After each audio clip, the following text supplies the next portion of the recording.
रामकृष्ण हरी. मी त्या दिवशी पूर्व दिशेला पिवळ्या कपड्यामध्ये एक हळकुंड ठेवून पूर्व दिशेला तुरटी बांधायला सांगितली होती.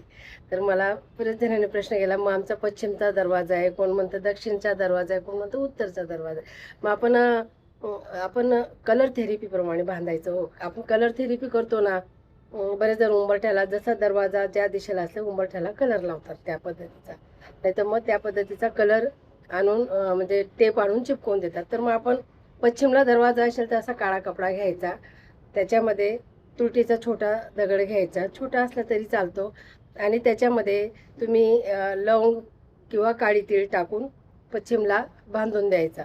जर तुमचा आपला दक्षिणचा दरवाजा असेल तर डार्क मरून कलरचा कपडा आणायचा, डार्क मरून कलरचा, त्याच्यामध्ये तुरटीचा दगड ठेवून तुम्ही बांधून दरवाजावर लावू शकता. जर कधी तुमचा दरवाजा उत्तरचा असेल तर हिरवा कपडा आणायचा, लाईट कलरचा हिरवा कपड्यामध्ये तुरटीचा दगड ठेवून तुम्ही बांधून द्यायचा. हे कलर थेरपी आहे. हे साधे सोपे उपाय आहेत. माझ्याकडे आमच्या इथे आरतीला येणाऱ्या एकदम साधा महिला असतात. त्या म्हणतात, आई आम्हाला जास्त खर्च करायला परवडणारच नाही. मग असे छोटे उपाय मी घरामध्ये करते.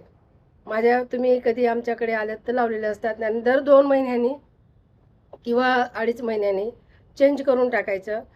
तो दगड पाण्यामध्ये विरघळू द्यायचा बारीक करून, आणि ते पाणी वॉशबेसिनमध्ये टाकून द्यायचं, परत आणवायचं. काय जास्त महाग नसतं. साधे सोपे उपाय. तुम्हाला पटलं तर करा.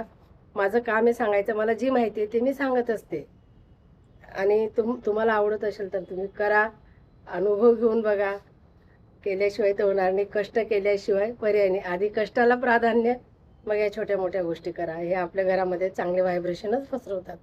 हे आयुर्वेदिक औषधसारखं, याच्यातून काही वाईट नुकसान होत नाही, चांगलंच होतं. आई चांगलं सांगते. आईचं हित लेकरांसाठी चांगलंच असतं. नुकसानदायक माझ्या कुठल्याच गोष्टी नसतात. तुम्ही करून बघा आणि अनुभव घ्या. रामकृष्ण हरी. हर हर महादेव.